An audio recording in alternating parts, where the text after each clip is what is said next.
하나님은요, 이 아브라함을 사람을 불러서 그래서 국가가 형성되기 전에 민족을 만드시는데 히브리라는 민족을 만듭니다. 그리고 히브리라는 민족이 모여서 나중에는 나라, 이스라엘이라는 나라가 되지요. 그래서 우리가 히브리 사람이다라는 얘기 많이 듣는데 이 히브리라는 게 무슨 뜻이냐? 이 히브리인, 히브리 사람, 히브리 이 단어를 알면 아브라함의 고향 어디 출신인지를 알 수가 있습니다. 이 히브리인, 우리가 히브리인 많이 하는데 히브리라는 뜻은 강을 건넌 사람이라는 뜻입니다. 강을 건넌 사람이라는 뜻이에요. 근데 여기서 강은 어떤 강을 의미할까요? 여러분 우리 톨리도 주변에 사는 우리에게 강 그러면 우리 뭐 어떤 강을 생각할까요? 마음의 강 그렇지 않겠는가 생각해요. 제가 동부에 있을 때 저희 집하고 다운타운 맨하탄하고 17마일 걸려 있었는데 우리가 동부에 있을 때는 강 그러면 우리는 무슨 강을 생각했냐면 허드슨 강을 생각했어요. 맨하탄을 가보시면 허드슨 강이 있죠. 허드슨 강이 있습니다. 그러니까 이야기는 강 그러면 자기가 살고 있는 고장에서 지역에서 누구나 다 아는 그 이름을 말하고 있습니다. 그러면 여기서 히브리 사람이 말하는 히브리 사람이다 할 때 강을 건넌 사람이다 할 때 역시 강 역시도 당시에 그 지역에 사는 사람들은 이 강이 무슨 강인지 알았다 이거예요. 그 강이 무엇이냐? 바로 유프라테스 강입니다. 유프라테스 강. 유프라테스 강이 뭔지 알면 다음 지도를 봐야 되는데 제가 하얀색으로 제가 표시를 해놨습니다. 하얀색으로 보고 오른쪽에 보면은 두꺼운 빨간색으로 되어 있는데 그게 우르라는 출발점이고요. 하얀색이 쭉 이렇게 올라가죠. 그러면서 화살표로 가는데 약속의 땅 가나안 예루살렘 조그만 빨간색은 점은 예루살렘입니다. 우르는요 오늘날의 이라크 지역이죠. 다음 그림에 보시면 이 화살표에 보시면은 도대체 제가 표시를 해놨는데 검정색으로 긴 검정색이 있고 짧은 검정색이 있죠. 그게 바로 강입니다. 유프라테스 강과 티그리스 강. 유프라테스 강이 왼쪽 밑에 있는 더 긴 강이고요. 오른쪽에 위에 있는 게 티그리스 강입니다. 이게 항상 헷갈려요. 어디가 유프라테스고 어디가 티그리스 강인지. 그래서 제가 톨리도에 살고 있는 UT를 알고 있는 우리만 알 수 있도록 유프라테스 강은 UT. 그래서 유프라테스 강이 먼저 나오고 티그리스 강이 나옵니다. 이거 생각해도 흥분해서 어떻게 잠 못 잤어요. 너무 천재 같다. 그래서 이 두 강 사이의 땅을 메소포타미아라고 부릅니다. 메소포타미아 문명 들어보셨죠? 두 강 사이의 땅이 비옥한 땅이란 말이에요. 메소포타미아라는 뜻은 두 강 사이의 땅이라는 뜻입니다. 거기에서 인류 최초의 문명, 메소포타미아 문명이 발견되죠. 그래서 이렇게 쭉 올라가요. 그리고 보니까 히브리라는 사람, 하얀 그 줄이 어떤 강을 넘어요? 밑에 있는 유프라테스 강을 넘는 거예요. 그래서 사람들 생각에는 강을 넘었다 히브리인이다. 그 강은 유프라테스를 말을 하고 있습니다. 그런데 우리가 지도에서 봤지만 출발점은 어디였냐면은 우르였어요. 이라크 지역입니다. 그래서 우리가 다 일반적으로 교회 생활을 오래 하다 보면 아브라함에 대해서 배우는 사람들은 뭘 어떻게 배우냐면 하나님이 아브라함을 부르실 때 그의 고향 우르에서 떠나라고 하셨다고 기억을 하고 있습니다. 그런데 우리가 읽은 처음 나타나는 이 본문 하나님이 고향을 떠나라고 하는 이 창세기 12장 1절에서 4절 보면 하나님은 우르를 떠나라고 하지 않았습니다. 어디냐? 1절에 여호와께서 아브라함에게 이르시되 너는 너의 고향과 친척과 아버지의 집을 떠나 내가 내게 보여줄 땅으로 가라. 내가 너로 큰 민족을 이루고 내게 복을 주어 내 이름을 창대하게 하리니 너는 복이 될지니라. 너를 축복하는 자에게는 내가 복을 내리고 너를 저주하는 자에게는 내가 저주하리니 땅의 모든 족속이 너로 말미암아 복을 얻을 것인지라 하면서 4절에 떠나라는 장소가 있지요. 이에 아브라함이 여호와의 말씀을 따랐고 롯도 그와 함께 갔으며 아브라함이 하란을 떠날 때에 75세였더라. 4절에 보니까 어느 도시를 하나님 떠나라고 하시죠? 하란입니다. 우르가 아니에요. 그런데 아까 지도에 봤지만 출발점은 우르였단 말이에요. 우르예요. 근데 어쩌다가 아브라함은 하란에 있게 됐고 하나님은 우르를 떠나지 않고 하란을 떠나라고 하셨는가? 근데 우리는 왜 배우기를 여태껏 배우기를 우르에서 떠나라고 배웠는가? 무엇을 근거하느냐? 오늘 아브라함의 본문 사건으로부터 약 700년 후의 사람인 여호수아라는 사람이 있습니다.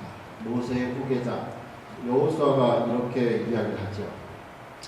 여호수아가 모든 백성에게 이르되 이스라엘의 하나님 여호와께서 이와 같이 말씀하시기를 옛적에 너희의 조상들 곧 아브라함의 하나님 나홀의 아버지 데라가 강 저쪽에서 무슨 강이라고요? 유브라데스 강 저쪽에서 다른 신들을 섬겼으나 내가 너희의 조상 아브라함을 강 저쪽에서 이끌어내어 저쪽에서 가나안 땅 온 땅에 두루 행하게 하고 그의 씨를 번성하게 하려고 이삭에게 이삭을 줬다. 강 저쪽에서라고 했어요. 도대체 어디냐?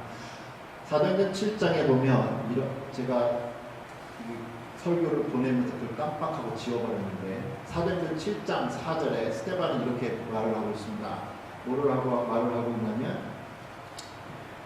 아브라함이 갈대아 사람의 땅을 떠나 하란에 거하다가 그의 아버지가 죽음에 그를 거기서 지금 떠나겠다 이야기를 하고 있죠. 메소포타미아 지역에서 떠나겠다. 그 전에부터 떠나겠다라는 거예요. 오늘 본문에서 여호수아에서도 말을 했지만 유브라테스 강을 건넜습니다. 그 전에 유브라테스 강 그 전에서는 다른 신을 섬겼다고 얘기를 하고 있어요. 특별히 그 동네 이름이 우르인데 어떻게 알 수 있느냐? 우리가 읽었던 본문 11장 창세기 11장 31절에도 보면 우르라고 떠난 곳이 되어 있습니다.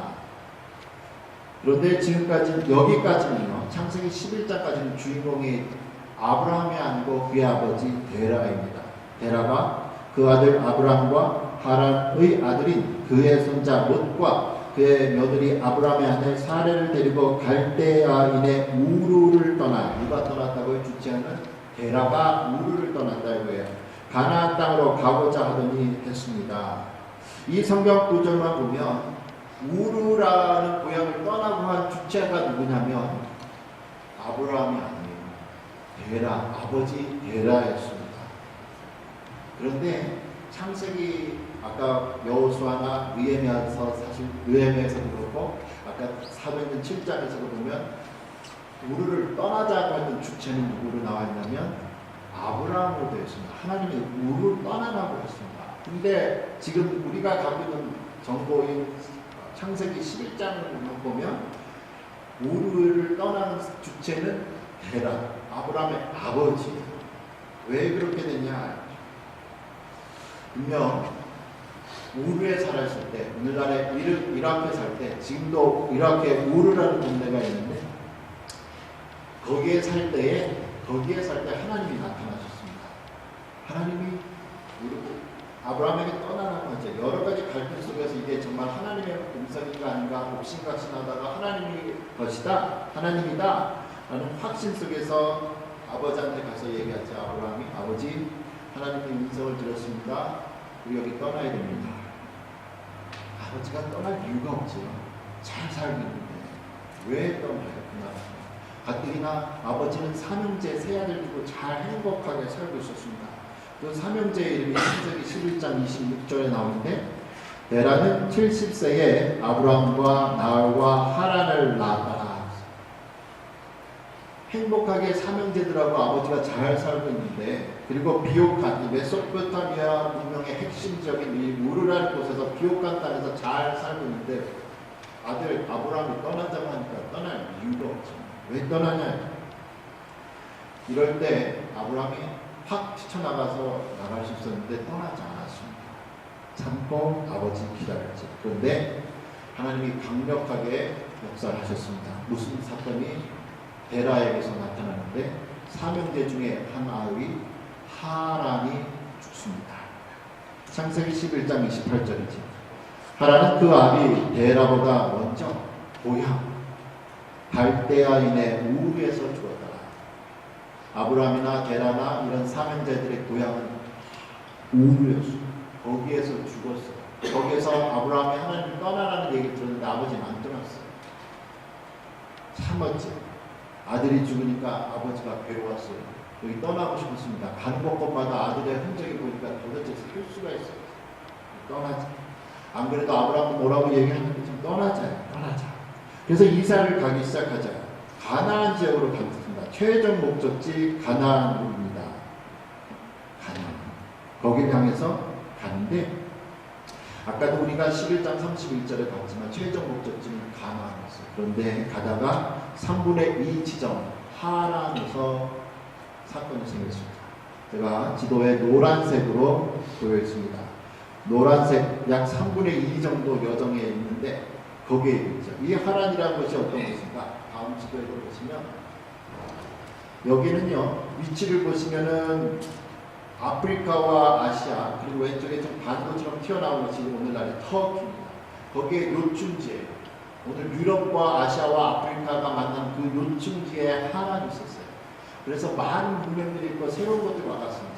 그리고 아직 유프라테스 강 위역에 있기 때문에 땅도 너무너무 좋은 거죠. 아버지가 최종 목적지는 가나안을 통해서 갔어야 하는 걸 알고 있었는데 아버지가 살기 좋으니까 그리고 동네 이름도 하란이에요. 아버지 아들 죽은 아들 하란하고 이름 똑같아서 그런지 여정을 멈춥니다. 그리고 거기서 오래오래 살아서 거기를 제2의 고향으로 삼죠. 그리고 죽습니다. 창세기 11장 32절에 데라가 나이가 205세가 되어 하란에서 죽었더라. 하란에서 죽었더라.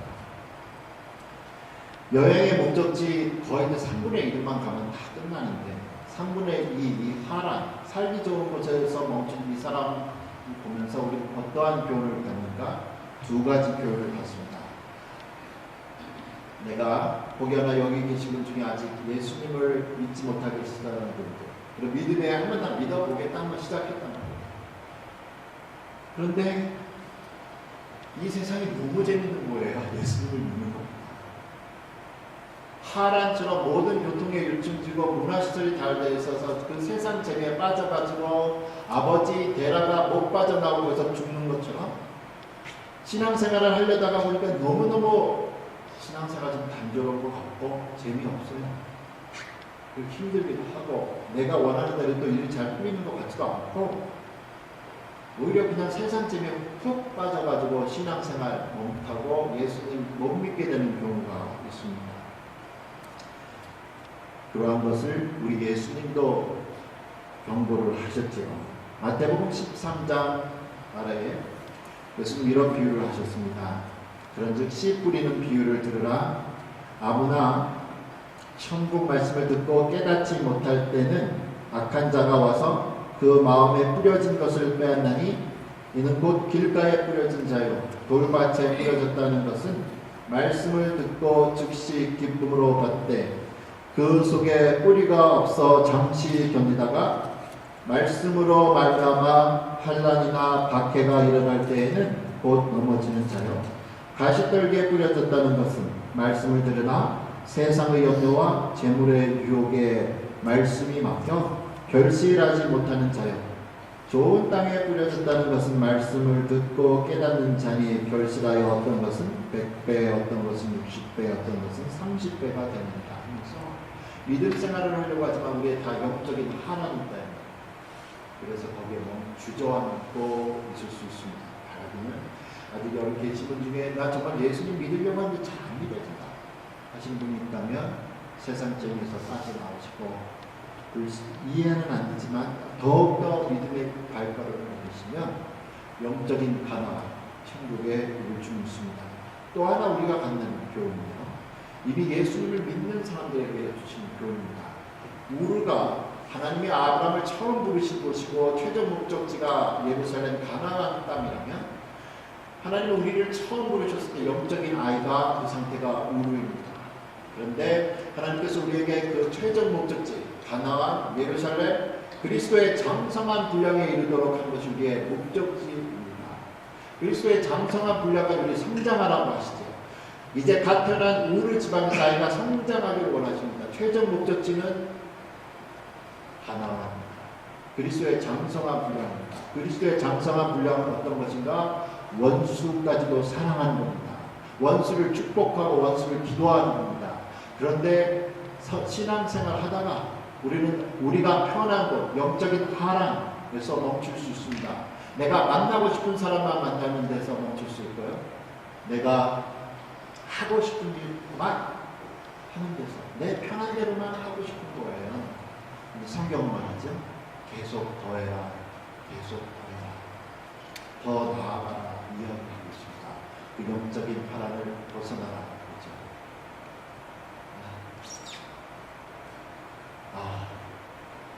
흥분하고 있었는데 두 분이 번역을 하시는 한 분이 반을 안 보는지 몰랐습니다. 이렇게 되면 제가 되게 긴장을 하면서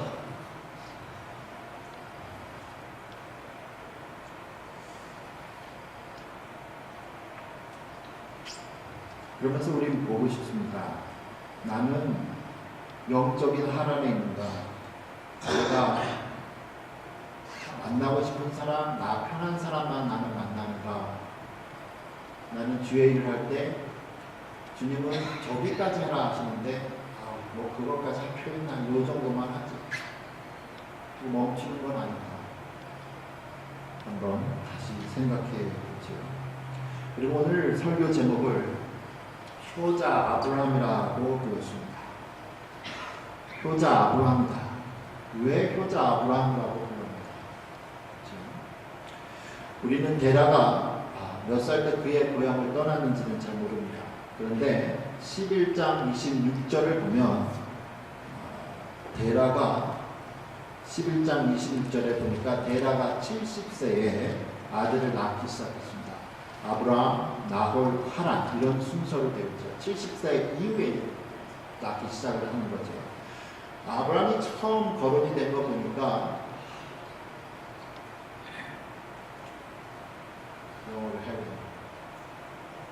Today I just my title is good son, good son.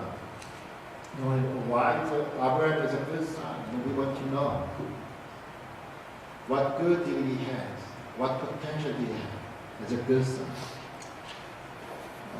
Genesis chapter 11 and 26, if you read there, it says after 70 years old, Abraham's father, he got three sons, Abraham, Nahor, and Haran.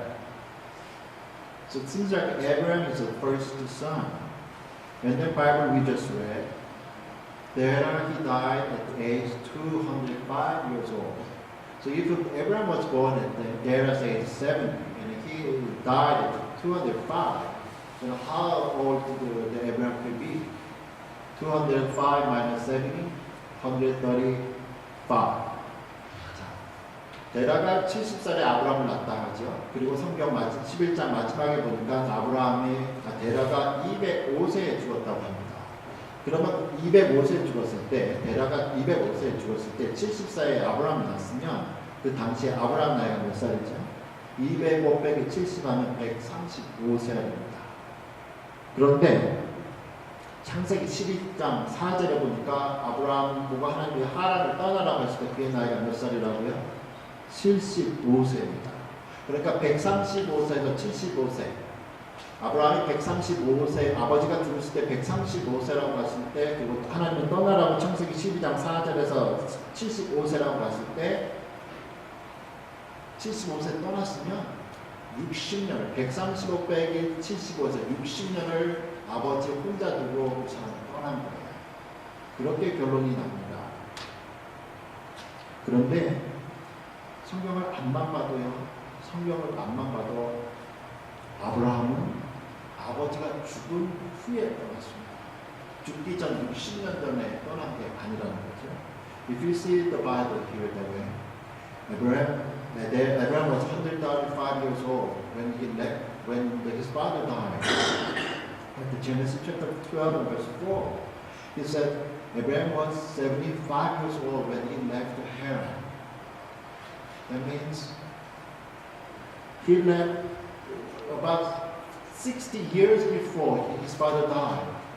Abraham left. But if you read more and more carefully and carefully, we know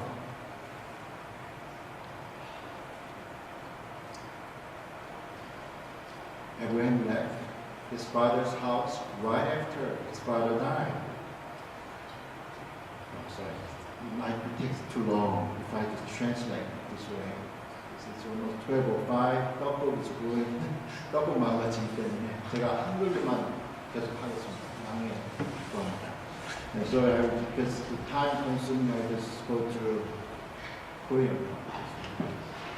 자, 보시면 그렇게 되면 아버지를 60년 동안 아버지 돌아가시기 전에 60년 동안 혼자 아브라함이 젊었을 때 75세에 떠난 적이 되는데 그럼 과연 그렇을까? 근데 성경을 보니까 그렇지 않다라고 하잖아요. 만약에 75세 아브라함이 75세 그의 아버지가 아직 살아있을 때 아직도 60년을 더 살아야 되는데 떠났다. 그러면 우리는 이렇게 결론을 낼 수 있습니다. 아버지 지금 데라가 하란을 떠난 이유는 떠났을 때는 그의 아들 하란이 지금 죽었어요.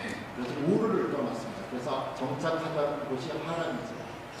아버지가 지금 아들까지 죽었는데 3형제 중에 1명 죽었습니다. 근데 하나님의 사명 받았다고 아브라함까지는 떠나면 하나들 나홀만 남고서 나홀로 남는다고 해서 아마 둘째 이름도 나홀이라고 했는지 모르겠는데 나홀만 같이 아버지랑 같이 삽니다. 아버지한테 못을 받겠죠. 그런데 우리는 이렇게 얘기할 수 있습니다. 이만큼 사명자는 힘듭니다. 하나님의 사명을 지키기 위해서는 연로하신 아버지도 과감하게 떠나야 됩니다. 그게 사명입니다. 라고 얘기를 할 수 있습니다. 그런데 성경을 자세히 보면 그렇지 않다는 거예요. 아브라함은 아버지를 60년 동안 홀로 있게 하지 않았습니다. 아브라함을 보니까 아버지가 돌아가시고 나서 하나님이 나타나서 떠나라고 하지요. 이건 뭐예요? 하나님은 우리에게 사명을 반드시 주시지만 그 때를 보시면 사명을 완성할 때가 옵니다. 가정을 파괴하면서까지 아버지 연로하신 아버지 아들 잃은 아버지한테 가슴에 대못질하면서까지 아버지 나 사명을 써서 떠나야 돼. 그걸 바라시는 하나님도 아니고 우리 하나님이 쟤는 왜 나한테 사명을 받았는데 왜 떠나질 않지? 너 도대체 누가 더 중요하니? 하나님이 중요하냐? 아버지가 중요하냐? 그러시는 분이 아니라는 겁니다.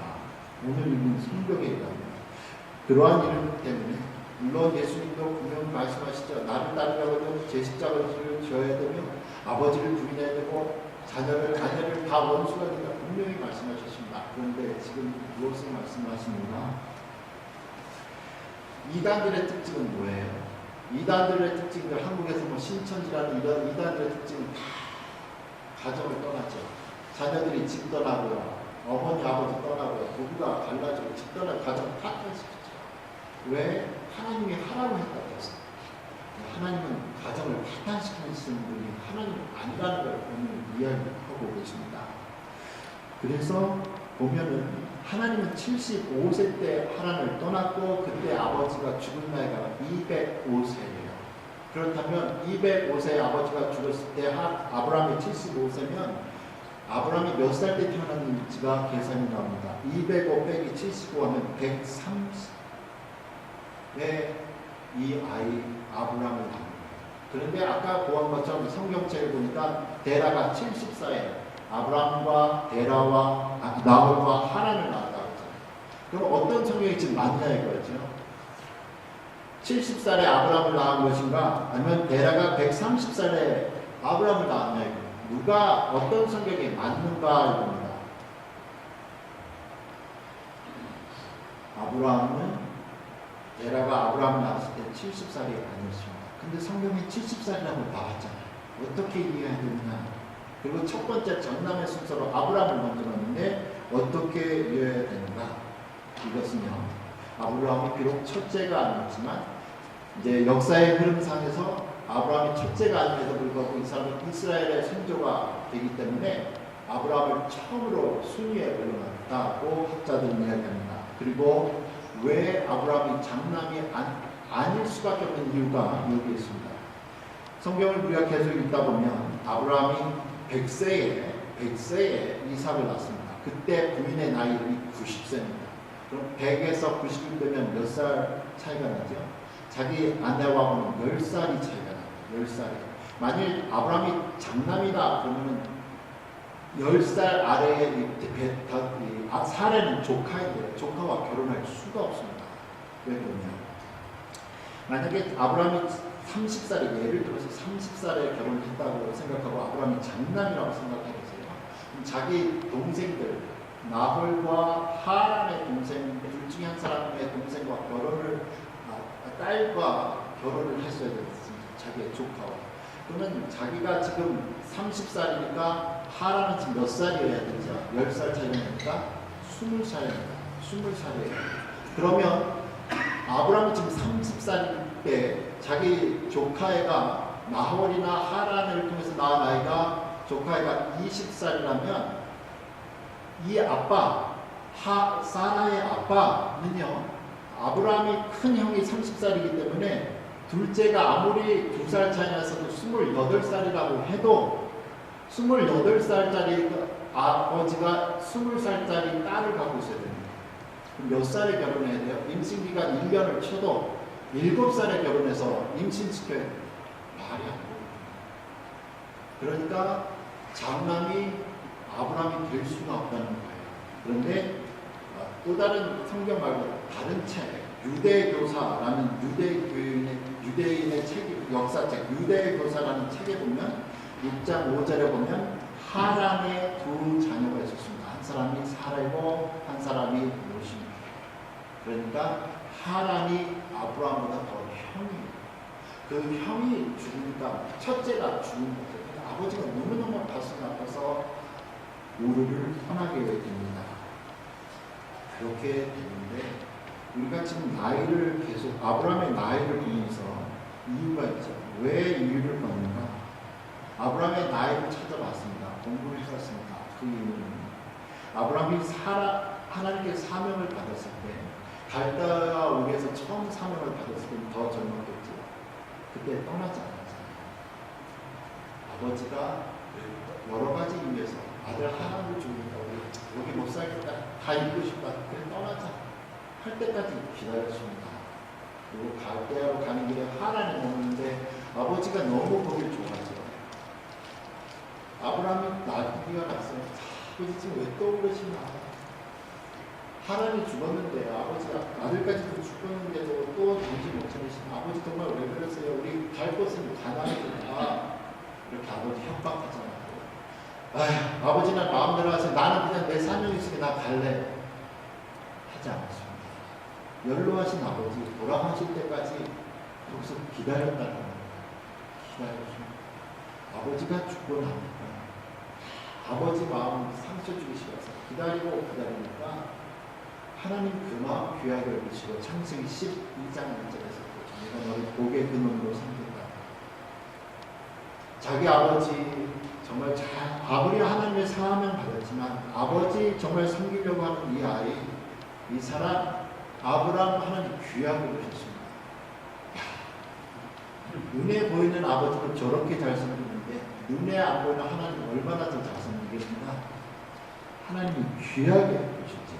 그러면서 이러한 귀한 아버지 효도하는 이 사람 아브라함 보시고 12장에 우리들 누구나 다 갖고 싶어하는 그 복을 주셨죠. 너는 복의 통로가 될 것이다. 너를 저주하는 자가 저주를 받고 너를 축복하는 자가 축복을 받을 것이다. 그의 나이 이제야 75세가 돼서 옛날에 받은 사명, 갈대아 옥에 있었던 그 사명 이제야 실천하고 있죠. 75세 어쩌면 나이가 많으면 나이입니다. 그런데 성경을 보니까 아브라함은 100년을 더 살았어요. 175세에 죽습니다. 늦은 나이가 아니에요. 여기서 우리 다시 한번 하나님께서 복을 주시는 사람은 누군가 생각하게 됩니다. 바로 부모에게 효도하면서, 부모에게 효도하면서. 비록 자기가 가진 사명이 있다고 하더라도 부모님이 이해를 못하시면 기다리면서, 또 기다리고 기다리면서, 부모님의 축복 속에서 결혼하고 부모님의 축복 속에서 사명하는 자, 간도 사명자가 행복한 걸 성경은 얘기하는 겁니다. 이렇게 잘 보이는 부모님을 잘 섬기는 사람이기 때문에 보이지 않는 하나님을 잘 섬긴다는 거죠. 그래서 하나님이 십계명을 처음 주셨을 때 사람과의 관계의 계명 첫 번째 제5계명, 내 부모를 공경하라. 그리하면 내 하나님 여호와가 내게 준 땅에서 내 생명이 길다. 예수님이 십자가에서 돌아가시면서도 효도하시고 계시죠. 예수님 장남이셨습니다. 어머니는 그때 벌써 남편과 사별하고 홀로 있는 여자였죠.